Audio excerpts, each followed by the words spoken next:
Всем привет! Вы на канале Team Spirit Chess. Меня зовут Данил Дубов. Я нахожусь в Самарканде, где все очень умные и не очень умные шахматисты сейчас находятся, не считая буквально пары избранных. И все мы играем один большой турнир, который называется «Большая швейцарка». Из этой толпы людей 2 человека выходят в турнир претендентов. Турнир очень сильный, трудно выиграть. Прошли мы экватор, всего 11 партий будет в турнире. Сейчас мы сыграли 6. Я пока одну выиграл, 5 ничьих. Специфика своя, что это мы играем с самым длинным вот этим, на мой взгляд, маразматичным контролем времени. Грубо говоря, 2 часа на первые 40 ходов. Потом, если партия не закончилась, тебе дается еще час, на еще 20, и потом на 60-м добавляется еще время. Плюс за каждый ход ты получаешь 30 секунд. Мы начинаем каждый день в 3 часа дня. Вот, значит, партийка, ребята покатали, то есть в 3 часа дня сели и закончили в 11 с чем-то. Давайте чуть-чуть пробежимся. В первом туре играл белыми с Шировым. Вот как раз партия, но у меня с Шировым еще история такая, то Широв...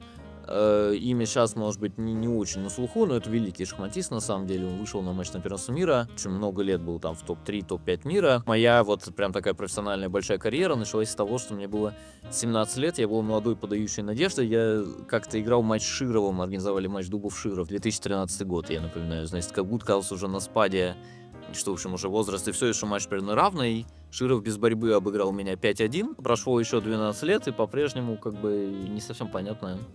Не старею душой ветерана, в общем. Как-то D4 я пошел, то есть... Да, лондонская система, но были у меня здесь какие-то идеи. То есть Алексей до этой партии играл здесь либо ферзь b6, либо cd, ед, слон f5. Ну и там какие-то мысли были, но в целом, конечно, эта подготовка, это всегда такая немножко угадайка, то есть там ты можешь хорошо подготовиться, но должно еще повести. То есть у черных тут много хороших ходов, ты не можешь быть идеально готов везде. Ну, там шел слон g4, эта линия, в принципе, хорошая, хороших линий здесь много, но не та, на которую я особенно много времени потратил. c3, e6, да, тут я как-то долго пытался вспомнить, то есть я эту позицию не раз уже играл, я пытался вспомнить, я ходил, по-моему, ферзь a4 здесь. Идея в том, что есть там ловушки, что в разных редакциях, если пойти слон d6 черными, там сразу, или со взятием, то слон a6 красиво вроде выигрывает, но, да, есть ход конь d7. Я, если честно, признался, что после конь d7 я не помню примерно ничего. Как-то поставить все на ловушку для третьего разряда мне показалось странным, потому что я пошел h3. Но такой ход я тоже помнил, что есть. В принципе, он сохраняет довольно такую крепкую позицию для обеих сторон. Да, слон e2, рокировка. Ну, у белых как бы слон за коня, чуть-чуть, может, мы там символически подавливаем. e5 он провел, можно было не ходить e5, но e5 нормально абсолютно. Значит, dc тоже, ну, на de мы оба считали, можно и конем бить, и ладьей e8. Мы оба считали, что и слоном не глупо побить. То есть, в принципе, преимущество двух слонов, как бы над слоном и конем, оно больше, чем преимущество одного слона над одним конем, если пара слонов поменяна, да, совсем как бы от перевеса белых ничего не остается, но его и не было, по большому счету. В общем, я побил dc, так, мне показалось чуть побоевее, вот как раз пара слонов поменялась. Если у черных с одной стороны осталась изолированная пешка, да, там гипотетически слабая, с другой стороны черные чуть лучше развитые. Ну, в общем, это долго можно рассуждать, но реально это такая очень профессиональная партия. Там белые не угадали с дебютом, черные были хорошо готовы и, в принципе, комфортно сделали ничью. Потом, значит, во втором туре я играл черными с Хаммером. Это такой норвежец, друг детства Магнуса. Там они, по-моему, одногодки. Вот много они там что-то общались, играли. Я с ним вообще никогда не пересекался никак, даже виртуально. Он пошел d4. Я пока d5, да, c4, e6, конь f3, конь f6, конь c3. Теперь я могу здесь там... Конь e7, наверное, главный ход мой при нормальной погоде. Там слон b4 ход тоже могу делать. Вот, но как-то я так воспринимал, что слон e7 ход, ну, такой совсем, наверное, это играет ничьи, то есть я решил побоевее, пошел c6. Понятно, что не то, что я тут ничего не знал, но, в принципе, это такой полуфристайл. e3 он пошел, то есть самое плотное. Ну, на самом деле, часто в этих турнирах тоже, то есть, если фаворит черными удивляет в дебюте, в принципе, белыми, как правило, там условно андердог будет играть очень крепко. Ну, вот он сыграл линию со слон e2, опять же, я тут решил немножко сбить, тут главный ход слон d6. Я за доской подумал, пойду слон e7, выглядит тоже нормально. Так, заставлю его играть своей головой. Но он более-менее нормально ей играл, то есть d4 поставил. Мне показалось логичным поставить a5, b3. Тоже мне как-то надо развиваться. b6, слон b2, слон b7.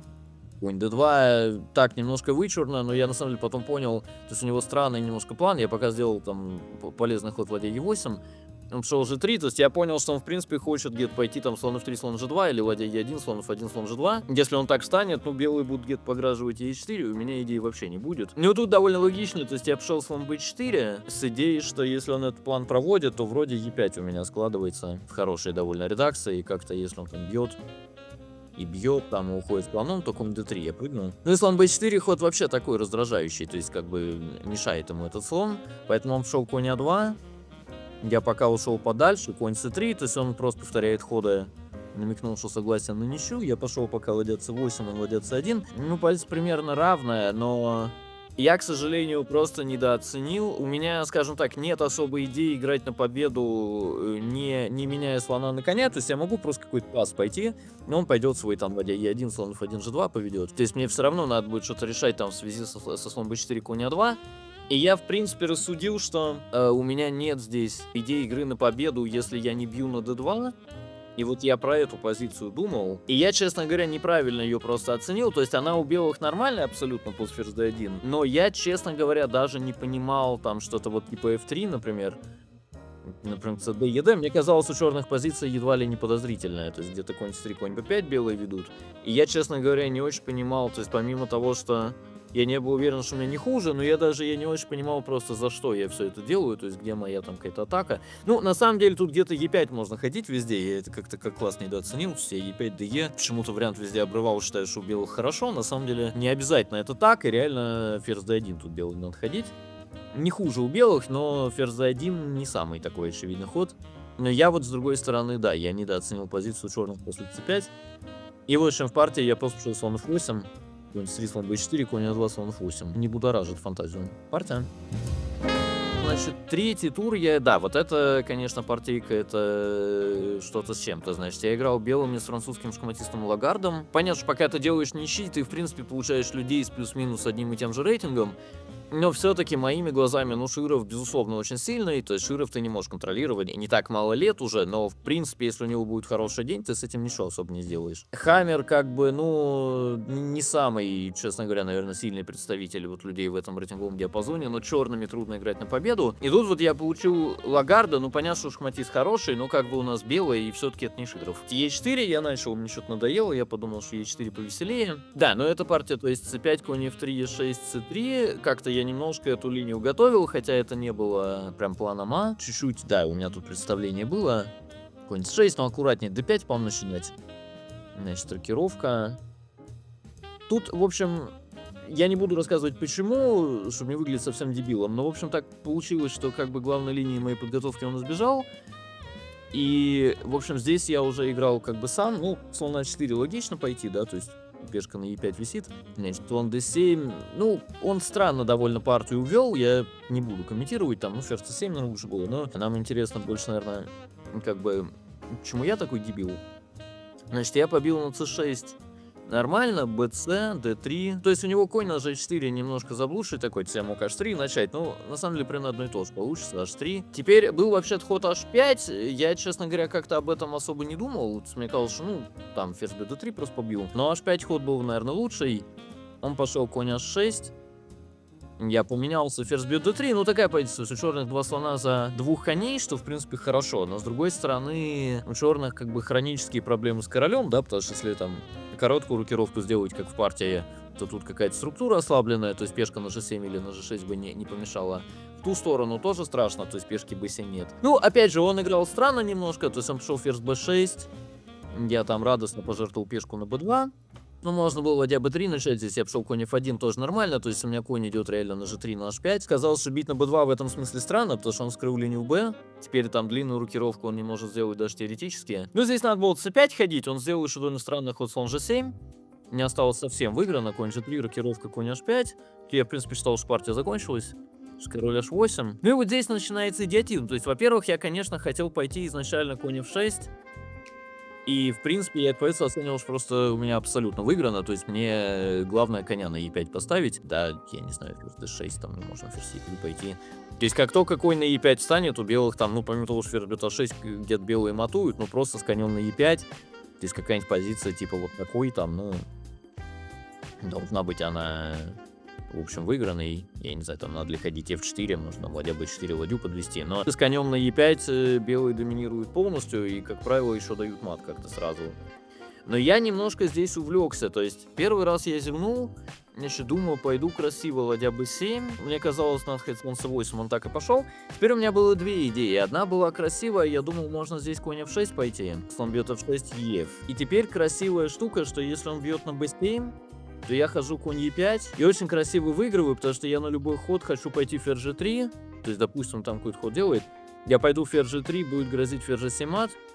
Единственный способ защититься от ферзь g7 мат — это ладья g8, да, в поле g7 контролировать, и конь бьет e7 мат. И очень красиво, то есть в этой позиции тихий ход конь e5, и, по-моему, он от этого не может защититься никак. То есть, поскольку там ладья g8 будет на ферзь g3 единственный ход, его задача как бы в этой позиции заранее защитить пешку f7, но такого хода нет. Я зевнул, что здесь он пойдет не слон бьет b7, конечно, а ферзь d6. Это не совсем то, что мы хотели, то есть понятно, что позиция мало меняется, тут ферзь e3 типа выигрывает, вот комп подсказывает.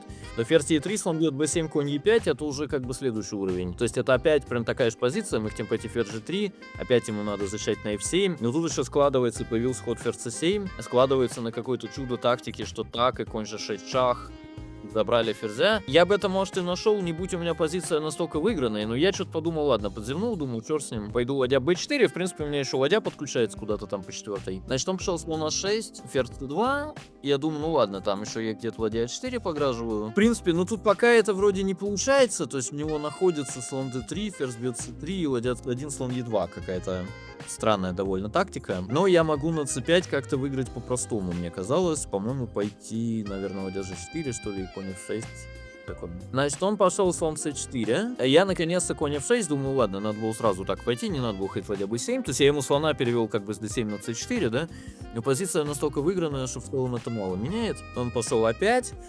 Ну, уже может, в принципе, сдаться просто черными, но я, да, конечно, картины редкие, значит, ладья b7, ладья b8, ну, то есть, как бы, его игру тут трудно комментировать, потому что все проигрывает, разницы никакой, ладья b1, взял в зал, значит, ферзь бьет а2. Тут вообще-то можно было просто побить, то есть, эндшпиль абсолютно выигранный у белых, но я уже решил, ладно, думаю, дам мат, как бы, заслужил он получить мат в этой партии, я ферзь c1, все, значит, красиво, веду ферзя на h6, ферзь e2, я причем видел, я еще когда здесь задумался, думаю, что он вообще не сдается, то есть какая у него идея на ферзь c1, я понял, что идея ферзь e2. На ферзь бьет a6, он хочет пойти ладья g8, грозит ферзь f1 и ферзь бьет g2 мат, то есть если бы этой угрозы не было, я пошел бы ладья b8, например, да, и грозил бы ферзь g7 мат, ну, взять я тоже ферзь g7 мат.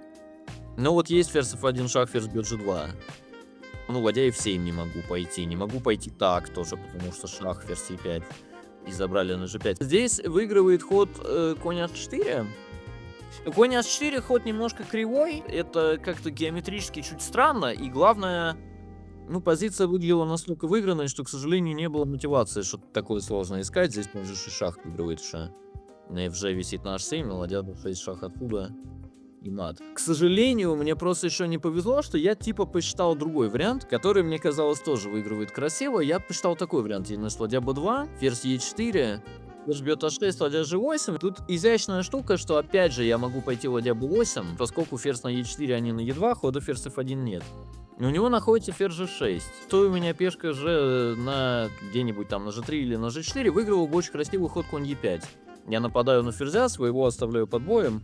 И на ферзь бьет а6, конь бьет f7 мат. Проблема в том, что ферзь бьет g2 это мат мне. Я считал, что здесь очень красиво выигрывает ход g4. Мне казалось, перебрал все его ходы. То есть, во-первых, пуанта в том, что если ферзь g6, то все равно конь e5. Оставляем ферзя под боем, также красиво матуем.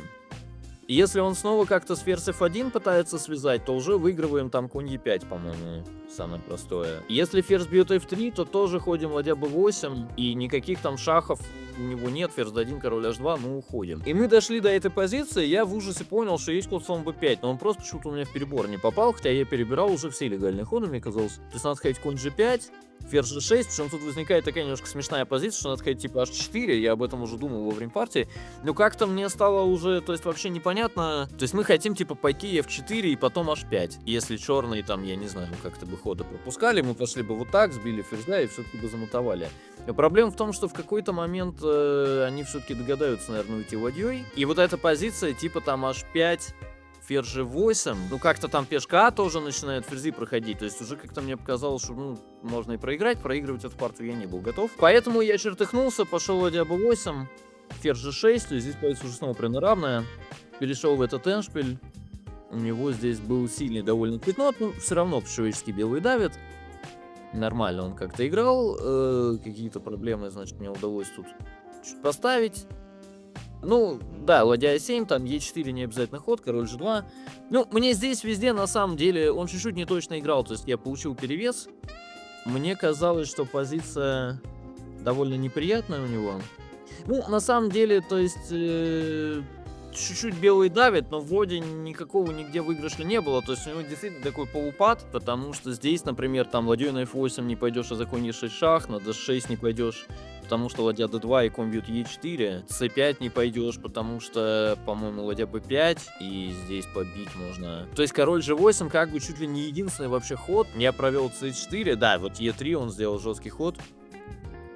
ЕДЦ, ладья d2, причем мне кажется, все равно позиция довольно неприятная, но он очень четко посчитал, что ладья f1.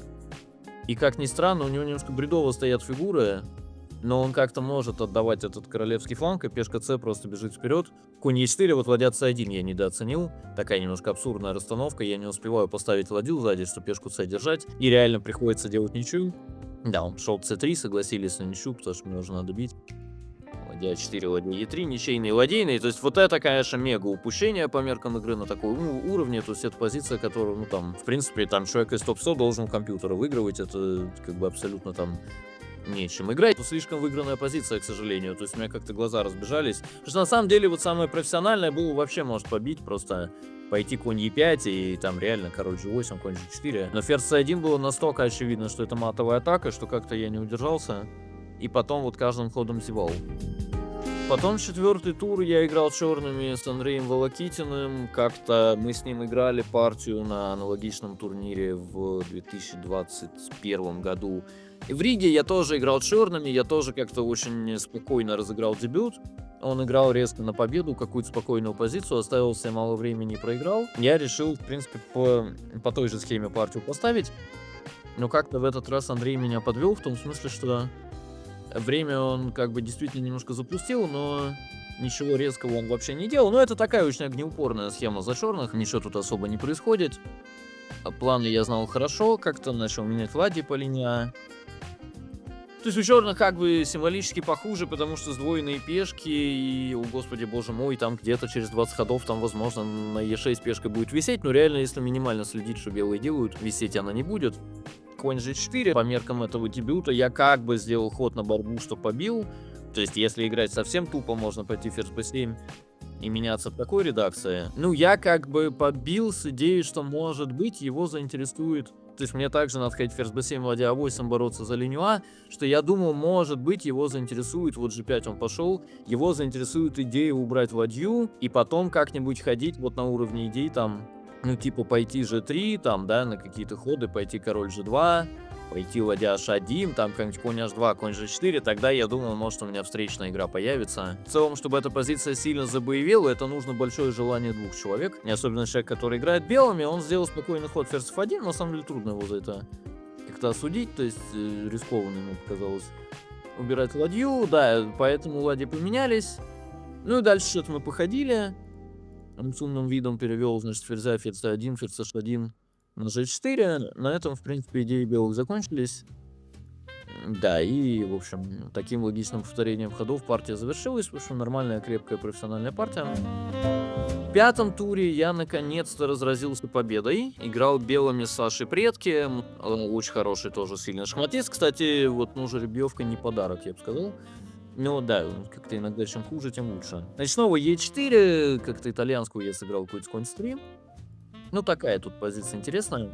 Да.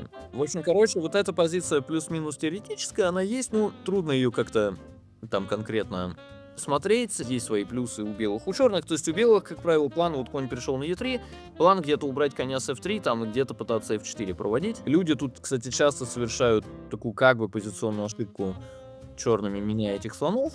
Это вот, как я понимаю, для белых на самом деле скорее выгодно. То есть также мы там конь d2, конь e3, g3, f4. Но Саша дебют знает хорошо, то есть он эти позиции явно много смотрел, понимал, что не надо менять слонов.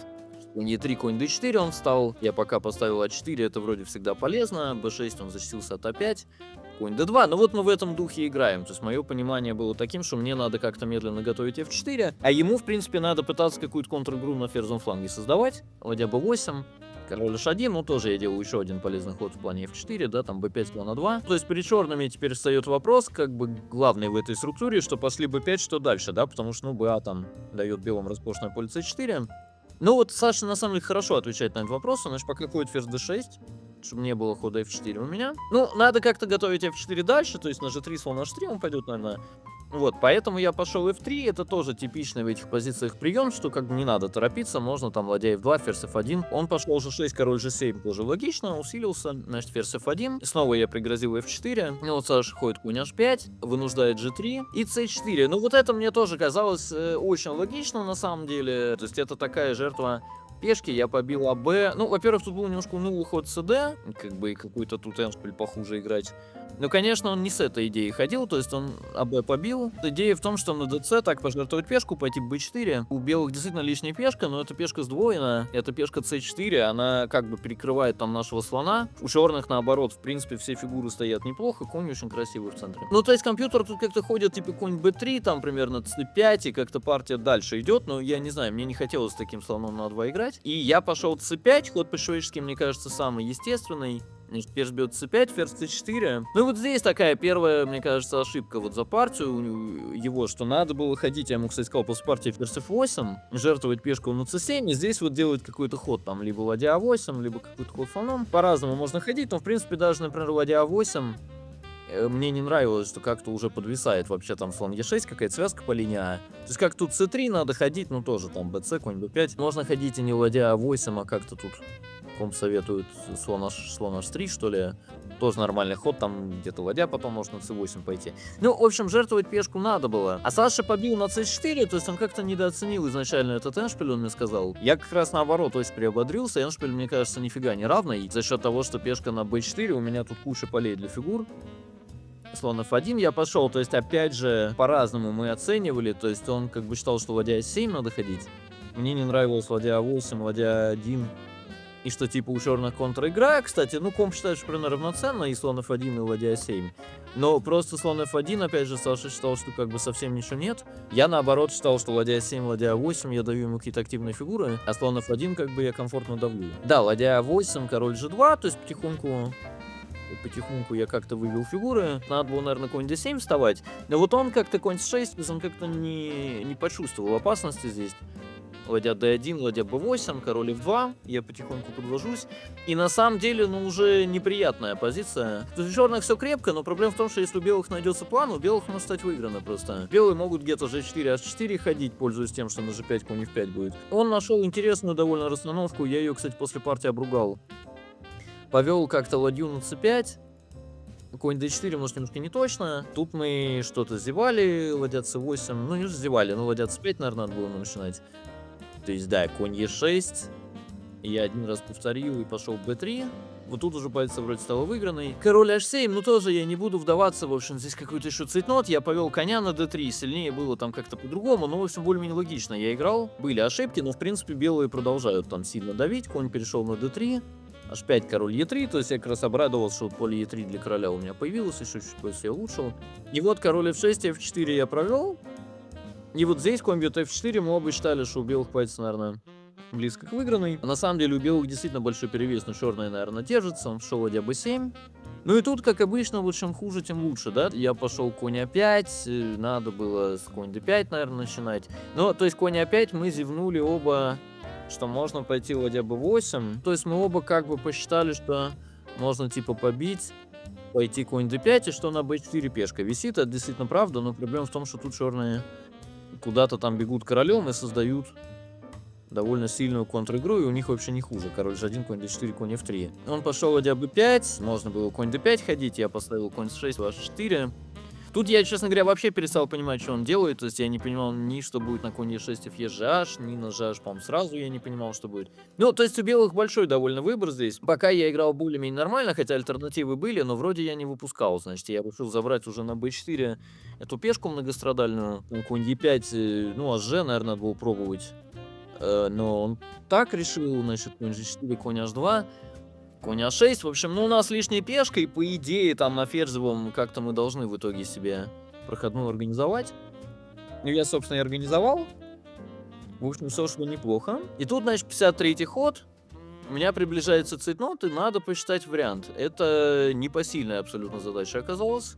Ну, можно было выигрывать по-другому. Ладно, я нормально пока ходил, на самом деле. Король h4 он побил, b5 нормально, f4, b6 нормально, король g3. Просто какая-то немножко клиника, потому что я в партии-то видел, что я не выигрываю. Просто очень трудно, пойдя b5, b6, просто не пойти b7, имея минуту. Причем я даже видел ход, то есть я хотел действительно ходить конь c4, и вот реально я не могу даже объяснить, что мне не понравилось. Потому что я помню, что вот я действительно об этом думал, и мне казалось, это очень логичный ход. Я подумал, ладно, пойду b7. Был, кстати, еще здесь красивый вариант, что если он так пытается пешку проводить, то я красиво выигрываю конь f5, gf, ладья h6 шах, король g4, b7. И штука в том, что на ладья g8 единственный способ остановить пешку есть ход ладья g6. И белые выигрывают. Но вот он, да, немножко король g3, я b7, f3, король d2, f2. Значит, ну я мог бы 8 начать, но я конь в 5 шах. И я причем видел этот весь вариант, что надо ходить король f4. И я действительно собирался даже пойти правильно b8 ферзь, f1 ферзь и конь d4. Мне казалось, все-таки есть некоторая вероятность, что у меня выиграно. Потому что вроде на ферзь f2, конь e2 шах. Как бы я успеваю дать первый шаг, да, в такой позиции, когда в целом короли где-то бегают и куча тяжелых фигур. Обычно, кто первый дает шаг, тот выигрывает. Тут я смотрю, ну я на любой шаг сам даю шаг, значит, по идее, все за меня. На самом деле, тут после, по-моему, король бьет e4 у черных нормально. Причем это была безумно интересная партия дальше, то есть на самом деле можно как-то просто играть. Например, вот линия компьютера, ну просто можно пойти g5 пока вот с королем на e4. Мне уже казалось, что в принципе да, сейчас мы проведем ферзей там и будет забавно, я еще проиграть могу эту партию. Но мне в итоге здесь очень повезло, то есть конь f5, Сашу что-то тоже переклинило, тяжело играть на самом деле 6-7 часов, и он побил gf. И теперь, да, теперь b8 выигрывает просто на f1 ферзь, ферзь b5 шах. Он пошел конь f3, да, но эта позиция тоже безнадежная, ферзь d6. Я коня забрал и как-то реализовал. Ну, в общем, да, вот как раз возвращаясь к тому, что говорил и Владик, и я говорю, ну, тяжело выиграть партию. То есть вот это единственная партия, которую я пока выиграл. Тоже там фиг знает сколько играли, еще эту позицию надо было не напортачить, но тут я как-то справился аккуратно. И в 6-м туре я играл черными с Матеушем Бартолем. Тоже у меня был шанс на победу. Очень интересный, кстати, Бартоль шахматист, боевой. Я поэтому решил, собственно, снова, значит, испанскую и дать ему как-то проявить себя. Он действительно проявил, но это все теория, это все было в матче на первенство мира, не помнящий Карлсон, поэтому какое-то представление об этой позиции я имел. Конь e3 ход я помню смутно. Ну, ладья b8 нормально. Суть в том, что черным надо убрать коня и поставить c5, а на конь e7 пока есть, по-моему, ход, он бьет f7. И потом ферзь b3, и ферзь бьет b7. Поэтому ладья b8 ход в целом полезный. Значит, конь e7, конь g6 я перевелся.